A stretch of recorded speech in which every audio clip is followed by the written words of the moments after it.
Welcome to Truth That Haunts, where reality is darker, stranger, and more unsettling than fiction. If you enjoy eerie stories that are true, mysteries that refuse to be solved, and real events that still haunt people to this day, then you're in the right place. Don't forget to like and subscribe so you never miss an episode. And in the comments, share your thoughts. Do you know a true story that still haunts you? Or is there a case you'd like me to cover next? Because here, the scariest stories are the true ones.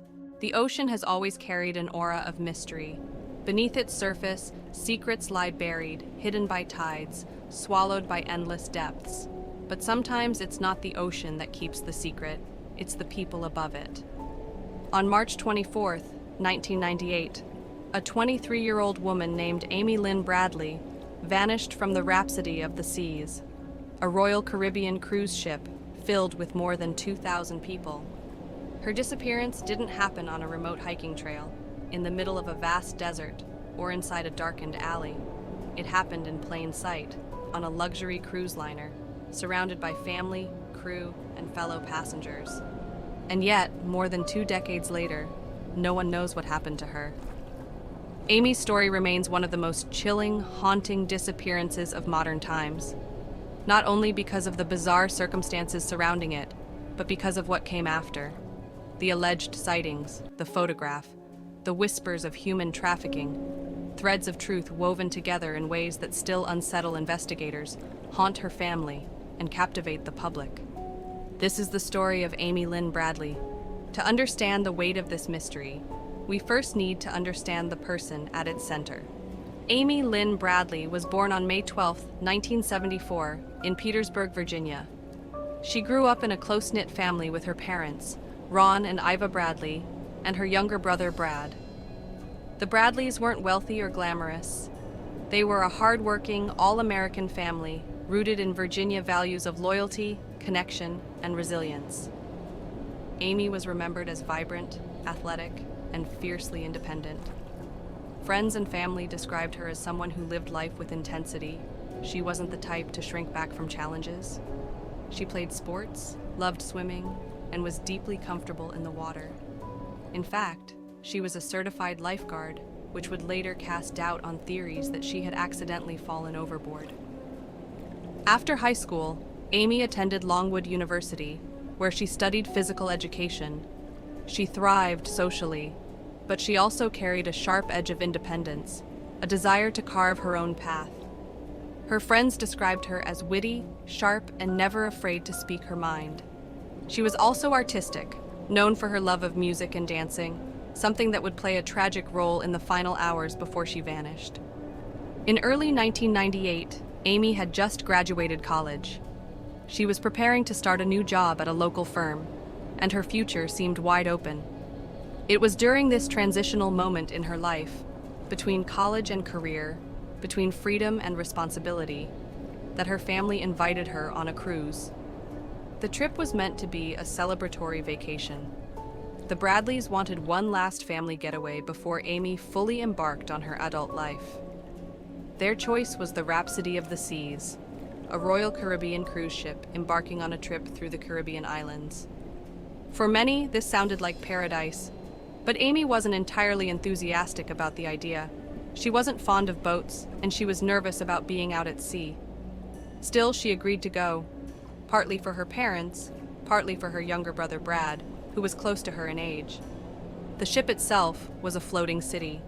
Pools, dining halls, nightclubs, casinos, live entertainment. The Caribbean waters stretched endlessly in every direction, while the ship provided a cocoon of luxury, music, and festivity. The Bradleys settled into their cabin, and the trip began like any other. Photos show the family smiling, soaking up the sun, enjoying each other's company. Amy was seen lounging by the pool, playing cards, and mingling with other passengers.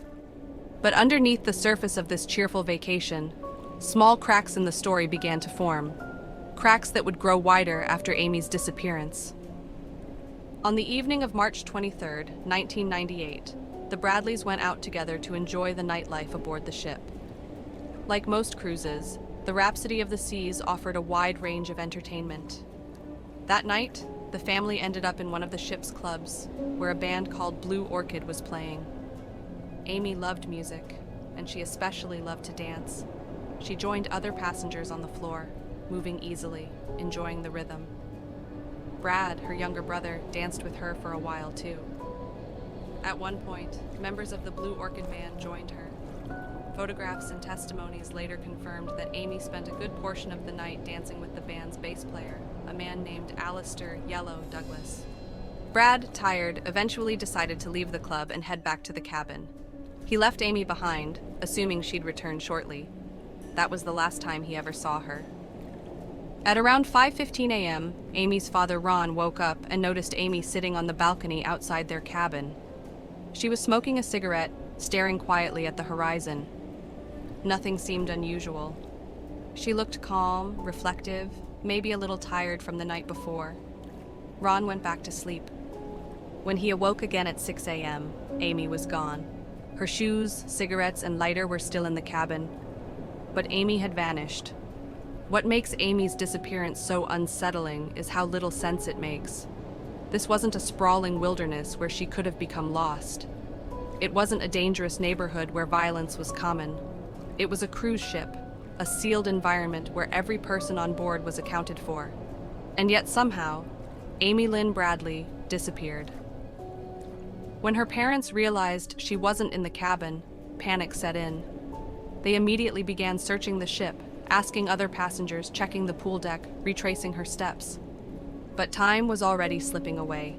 The Bradleys pleaded with the ship's crew to make an announcement, to call Amy's name over the intercom, to lock down the vessel before docking.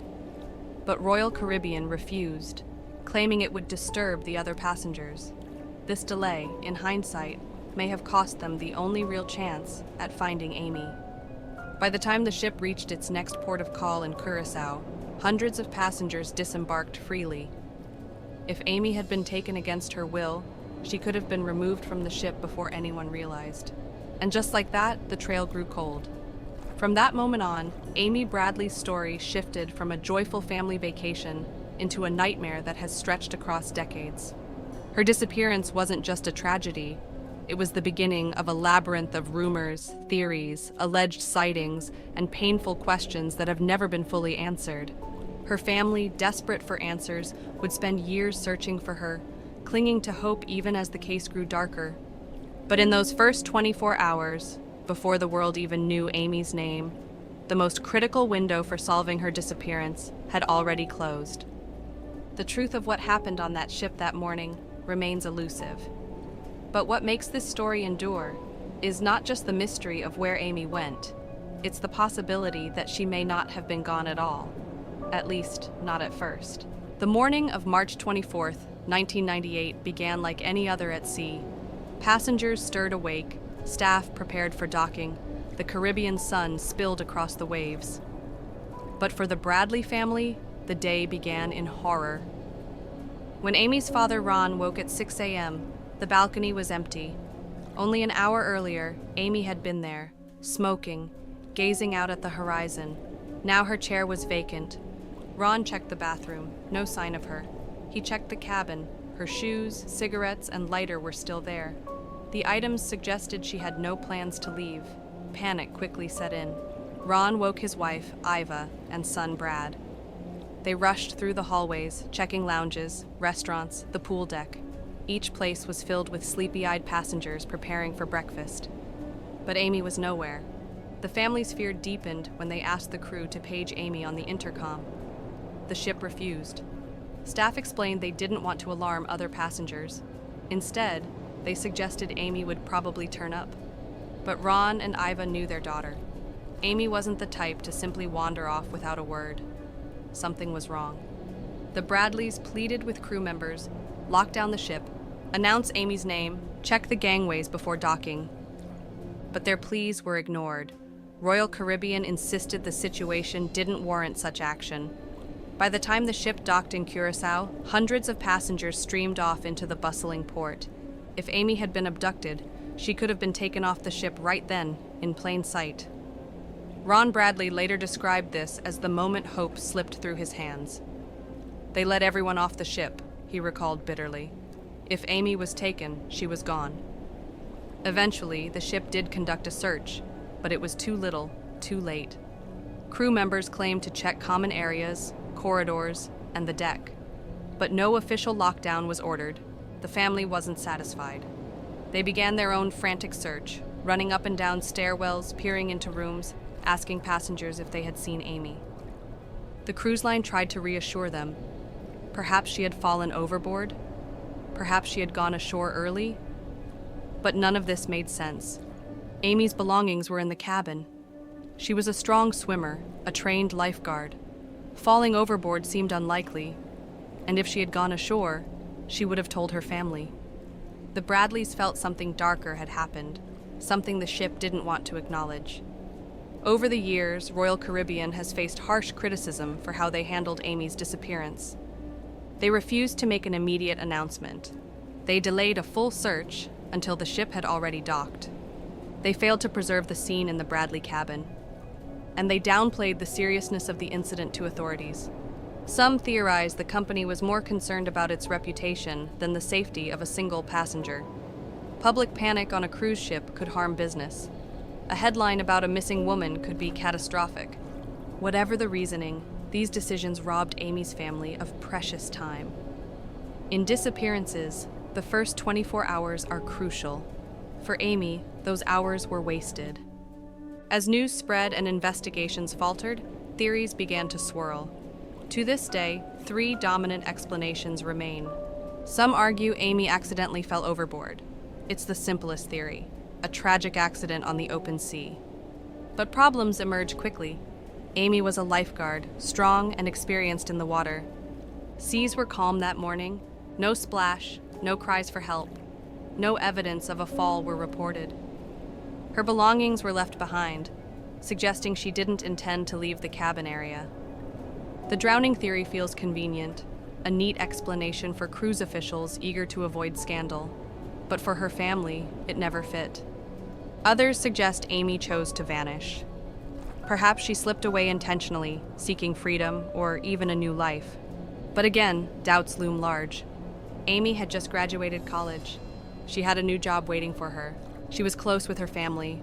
There were no signs of depression, no hidden troubles. And most importantly, how could she have disappeared without money, shoes, or identification? To her family, the idea she chose to vanish is insulting. The most chilling theory, and the one that has gained the most traction, is that Amy was taken. Human trafficking is not uncommon in the Caribbean. Cruise ships, with their constant flow of tourists, crew, and workers, provide an easy opportunity. Passengers and crew later reported seeing Amy with members of the Blue Orchid Band, the musicians she had danced with the night before. Some claimed one of them showed unusual interest in her. Could Amy have been targeted? Could someone on the ship have lured her away in the early hours of the morning? Her parents believe so. And as the years went by, alleged sightings would give weight to this terrifying possibility. Amy's case wasn't isolated. In fact, her disappearance highlighted a troubling pattern. Over the past decades, hundreds of people have gone missing from cruise ships, often under mysterious circumstances. Some are accidents, some are suicides, but others, like Amy's case, raise disturbing questions about safety, accountability, and corporate responsibility. Cruise ships operate under complex international laws, often registered in countries with loose oversight. This creates a jurisdictional nightmare when crimes occur at sea. Who investigates? Who enforces justice? Too often, the answer is no one. For the Bradleys, this wasn't just a mystery. It was a betrayal. They had trusted Royal Caribbean with their daughter's safety, and when it mattered most, the company failed her. By the end of that first day, the Bradley family was living in a nightmare. They had boarded the ship with joy, laughter, and anticipation. Within hours, they were left with only questions. Where was Amy? Had she fallen? Had she run away? Or had someone taken her right under the nose of a multinational corporation? The answers didn't come in those early hours, but in the months and years ahead, haunting clues would surface. Sightings of a woman who looked just like Amy, whispers of trafficking, and a photograph that would leave her parents shaken to their core. The search for Amy had only just begun. Of all the theories, abduction has always felt the most chilling and the most plausible. Amy Bradley didn't just vanish into thin air. She wasn't the type to run away, and drowning seemed far too convenient an explanation. The circumstances surrounding her disappearance pointed to something deliberate, something sinister. The night before she vanished, Amy had been seen dancing with members of the cruise ship's house band, Blue Orchid. Witnesses remembered how one band member, the bass player, seemed unusually focused on her. His name was Alistair Yellow Douglas. Photos taken on the ship showed Amy smiling, vibrant, full of life. But in hindsight, they also revealed how visible she had become to strangers. A beautiful young woman, alone in a club, being noticed by men she didn't know well.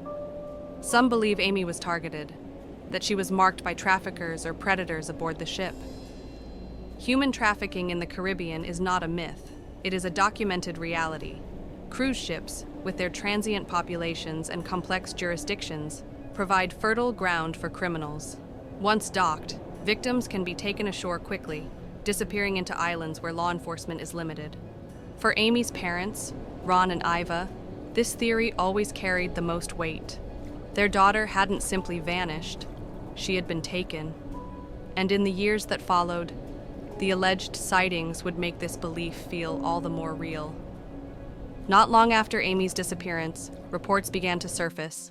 One of the earliest came from a Canadian tourist who claimed to have seen a young woman resembling Amy on a beach in Curaçao, one of the ship's ports of call. The woman appeared distressed, escorted by two men who seemed to control her movements. The tourist only realized the significance of what she had seen later, after news of Amy's disappearance spread. At the time, no action was taken. But the detail haunted investigators. Curaçao was exactly where the Rhapsody of the Seas had docked. Could Amy have been taken off the ship that morning, forced into the shadows of a foreign port? Perhaps the most disturbing report came from a U.S. Navy sailor in 1999, a year after Amy vanished. The sailor claimed he had visited a brothel in Curaçao, where a woman approached him and begged for help. She said her name was Amy Bradley. Before he could respond, she was allegedly pulled away by handlers. When the sailor later saw Amy's photo in a missing persons bulletin, he was stunned. The woman he had seen looked exactly like her. This account shook investigators. If true, it suggested Amy had been alive, held captive, possibly forced into sex trafficking. But frustratingly, the testimony came too late. By the time authorities followed up, the brothel had been burned down. Its operators vanished. No evidence remained. Years later, Amy's parents received an anonymous email containing a photograph. The image showed a woman sitting on a bed, dressed in lingerie, her face tense, her eyes heavy with despair. The woman looked like Amy. Experts analyzed the photo. Some said the resemblance was uncanny, the jawline, the eyes, the expression. Others cautioned it couldn't be proven. But for Ron and Iva Bradley, there was no doubt. They believed the woman in the photo was their daughter, alive, but trapped. The photograph became one of the most haunting artifacts in the case. For some, it was proof Amy had been trafficked. For others, it was just another cruel coincidence. But for her family, it was a lifeline, a painful glimpse of what might have become of her. Over the years, other reports surfaced. 2005, a witness claimed to see Amy in a department store restroom in Barbados. The woman reportedly matched Amy's description and had tattoos identical to hers. When approached, she panicked and fled. Unconfirmed reports suggested Amy had been seen in other parts of the Caribbean, always accompanied by men who seemed controlling. Investigators occasionally received tips pointing to trafficking rings operating between Curaçao, Aruba, and Venezuela. Each report added fuel to the belief that Amy hadn't died that morning in 1998. Instead, she had been taken, forced into a life of captivity, hidden in plain sight. For Ron, Iva, and Brad Bradley, these alleged sightings were both a curse and a lifeline. On one hand, they provided hope. Each story, each photo, each testimony suggested Amy might still be alive. On the other hand, the constant cycle of hope and disappointment was unbearable. The Bradleys hired private investigators. They worked with the FBI. They pursued every lead, no matter how small. But time and again, the trail went cold. The family appeared on national television, pleaded for information, offered rewards. They never gave up, but the emotional toll was immense. Ron Bradley once said, "It's like we're living in a movie that never ends. Every day we wake up hoping today will be the day we find her, and every night we go to bed with nothing." Skeptics argue that eyewitness accounts are unreliable, memory distorts, faces blur, and in a region with thousands of tourists, resemblance can deceive. But Amy's case was different. She had distinct tattoos, a Tasmanian devil on her shoulder, a sun on her lower back, a Chinese symbol on her right ankle, a gecko lizard on her navel. These made her far easier to identify than the average missing person. Several reported sightings included mention of these tattoos.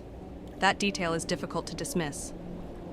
If the witnesses were correct, Amy had not only survived her disappearance, she had been seen alive multiple times in the years after. This possibility transformed the case from a tragic accident into something far more sinister, a potential kidnapping and trafficking operation that had eluded justice for decades. Reflection: hope or haunting? By the early 2000s, Amy Bradley's case had become one of the most infamous unsolved disappearances in the world. Theories abounded, sightings poured in, yet no conclusive proof ever emerged. For some, the reports offered hope, the chance that Amy might one day return home. For others, they were haunting reminders that she might be suffering, trapped in a nightmare beyond rescue. For her family, the uncertainty was the hardest part. To live without knowing is to live in limbo, torn between hope and grief. And as years turned into decades, the question remained: was Amy still alive? Or had the sightings been mirages in the desert of truth? For many years, Amy Bradley's case lived in the shadows of public memory. Occasionally, it surfaced in news specials or missing persons programs, but like many cold cases, attention would fade. That changed when Netflix released a docuseries revisiting Amy's story. Titled "Amy Bradley is Missing," the series reignited interest worldwide. Viewers were shocked not only by the circumstances of her disappearance, but also by the haunting clues, the alleged sightings, the brothel testimony, and that photograph. For Amy's family, the renewed attention was bittersweet. Every time the case gained momentum, new leads emerged, but so did fresh waves of grief. Ron and Iva Bradley once explained in interviews that each television special, each article, forced them to relive the nightmare. Yet they also knew that awareness was their only weapon. The docuseries prompted a flood of online theories. Reddit threads, YouTube videos, and podcasts dissected every detail, reanalyzing timelines, scrutinizing photographs, and debating the reliability of witnesses. Some armchair detectives suggested she had been sold into trafficking in Curacao. Others speculated she had been moved across borders into Venezuela. A few clung to the possibility of a cover-up involving the cruise line itself. One thing was certain: more than 2 decades later, Amy Bradley's story still resonated. Ron and Iva Bradley never gave up. For years, they pressed investigators, hired private detectives, and traveled back to the Caribbean following leads. They kept Amy's name alive through media appearances, interviews, and public appeals. But living with uncertainty took its toll. They described their lives as a pendulum, swinging between hope and despair. Each potential sighting sparked a surge of optimism, followed by crushing disappointment when it failed to lead anywhere. Amy's brother, Brad, struggled as well. He had been one of the last people to see her alive, leaving her at the nightclub that night.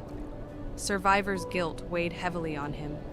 He often wondered, if he had stayed with her, would things have been different? The Bradley family's persistence became a story in itself, an example of how far love will drive people, even against impossible odds. Amy's disappearance is not an isolated case. In fact, her story shed light on a troubling pattern that continues to this day: mysterious vanishings aboard cruise ships. Since the 1990s, hundreds of passengers and crew members have gone missing at sea. Some are accidents, some are suicides, but others defy explanation. Cruise lines often operate under flags of convenience, registering ships in countries with loose regulations like Panama or the Bahamas. This creates legal gray zones. When a crime occurs at sea, jurisdiction becomes murky. Who investigates? The flag country? The cruise line? Local police when the ship docks? Too often, the answer is no one. In Amy's case, this lack of accountability played a major role. Royal Caribbean had no incentive to sound alarms quickly. Their reputation, their profits, and their control over the narrative came first. By the time authorities were involved, valuable evidence had been lost. Advocates argue that Amy's case is a warning, a reminder that cruise ships are not immune to crime, and that passengers may be far less safe than they assume. Even today, more than 25 years later, the alleged sightings of Amy linger in the minds of investigators and the public. The woman on the beach in Curaçao, the Navy sailor's testimony in the brothel, the photograph sent anonymously to her parents, the woman in a Barbados restroom with Amy's tattoos. Each story may be flawed, impossible to verify, distorted by time. But together, they create a chilling picture. If even one of them was true, it means Amy survived her disappearance. It means she may have spent years alive, trapped in a nightmare. For her parents, this thought is both unbearable and motivating. To imagine Amy suffering is agony, but to imagine her alive, waiting to be found, is reason enough to keep fighting. There's a particular kind of suffering that comes with ambiguous loss. It is different from death, because there is no closure.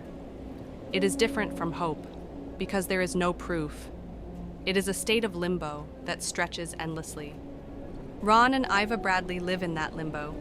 They have spent birthdays, holidays, and anniversaries without Amy, always wondering where she is. They have said many times, if they only knew what happened, they could begin to heal. But without answers, they remain stuck in a cycle of grief and hope, reliving March 24th, 1998, again and again. Why does Amy Bradley's disappearance resonate so deeply, even after decades? Because it breaks the illusion of safety. Cruise ships are supposed to be escapes, bubbles of luxury and security floating across calm seas. They are marketed as havens, places where nothing bad can happen. But Amy's story reminds us that even in the most controlled environments, danger can find its way in. It reminds us that evil doesn't always lurk in shadows. Sometimes it smiles on a dance floor, it wears a staff uniform, it hides in plain sight. And perhaps most hauntingly, Amy's story reminds us that truth doesn't always set us free. Sometimes, truth eludes us. Sometimes, it drifts just out of reach, like a ship on the horizon. On that morning in 1998, Amy Lynn Bradley stepped onto the balcony of her family's cabin and gazed out at the ocean. Within an hour, she was gone. Since then, fragments of her story have surfaced. Testimonies, photographs, rumors. But the whole truth remains hidden. The ocean has kept it secret. For her family, the search continues. For the world, Amy's case stands as a haunting reminder of how fragile safety can be. And for those of us who hear her story, it leaves a question we cannot shake. How can someone vanish in a place where vanishing should be impossible? Amy Bradley's fate remains unknown, but her story endures, unsettling, unforgettable, haunting. Because the scariest stories are the true ones. If this story unsettled you, make sure to like this video so more people can hear it.